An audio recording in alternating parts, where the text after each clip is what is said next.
Cette semaine, les enfants, nous allons lire la Parashat Vaïshlach. La Parashat Vaïshlach est la 8e parasha du Sefer Bereshit. Dans cette parasha, Yaakov Avinu se prépare à rentrer en Eretz Canaan. Mais il a très peur qu'Esav, après toutes ces années, soit encore en colère contre lui et veuille toujours le tuer. Yaakov Avinu va donc envoyer des malachim, des anges à Esav, pour le prévenir de son retour et pour voir s'il est revenu à de bons sentiments vers lui. Mais les malachim reviennent avec des mauvaises nouvelles. Esav persiste dans sa haine et arrive avec toute une armée de 400 guerriers. Yaakov Avinu est inquiet. Il va faire 3 choses pour se préparer à sa rencontre avec Esav: la tefila, les cadeaux et se préparer à la guerre. Ainsi, Yaakov prie Hachem de le protéger d'Esav. Yaakov envoie aussi de nombreux cadeaux à Esav pour calmer sa colère. Il lui envoie des chèvres, des boucs, des brebis, des béliers, des chamelles et leurs petits, des vaches et des bœufs, des ânesses et des ânes. Et il se prépare également à la guerre, en partageant sa famille et ses troupeaux en 2 camps. Si Esav attaque un camp, l'autre sera sauvé. Yaakov Avinu traverse le fleuve de Yabok, mais il se souvient qu'il a oublié de petites cruches d'huile de l'autre côté du fleuve. Yaakov Avinu, qui est un tzaddik et qui fait très attention à ses affaires, retourne chercher ces petites cruches. C'est la nuit. Près du fleuve, Yaakov rencontre un homme qui est en fait un ange, l'ange d'Esav. L'ange d'Esav attaque Yaakov et ils vont se battre toute la nuit.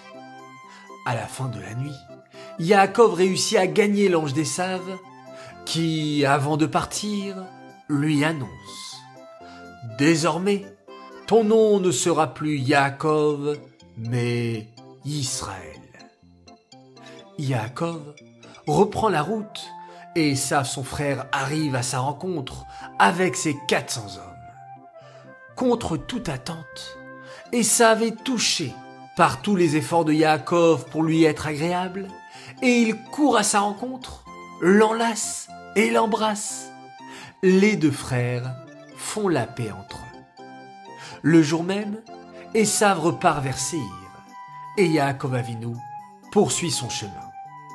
Quelque temps plus tard, Yaakov Avinu et sa famille s'installent dans la ville de Shechem. Là-bas, catastrophe, Dina, la fille de Yaakov Avinu, se fait kidnapper par Shechem, le prince de la ville qui veut l'épouser.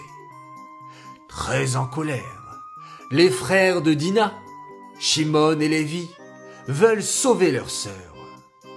Ils sont d'une force incroyable et à eux 2, ils tuent tous les habitants de la ville de Shechem.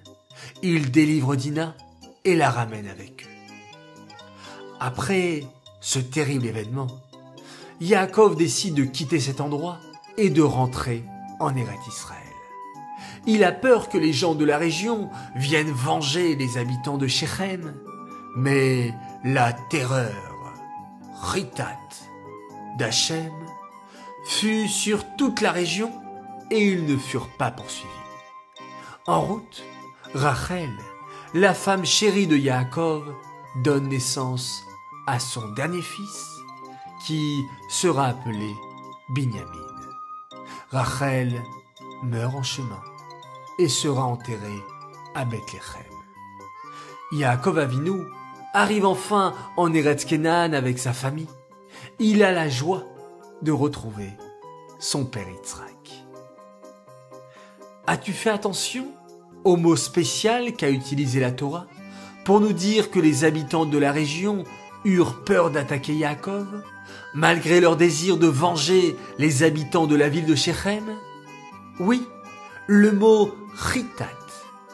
Les initiales de ce mot sont un Chet comme Chumash, un Tav comme Tehilim et encore un Tav comme Tania.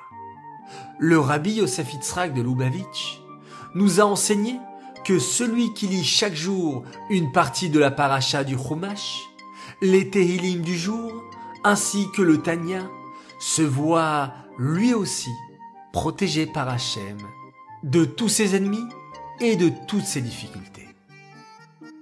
Voilà les enfants, un bel enseignement sur notre parashat Vayishlach. On vous souhaite Shabbat Shalom.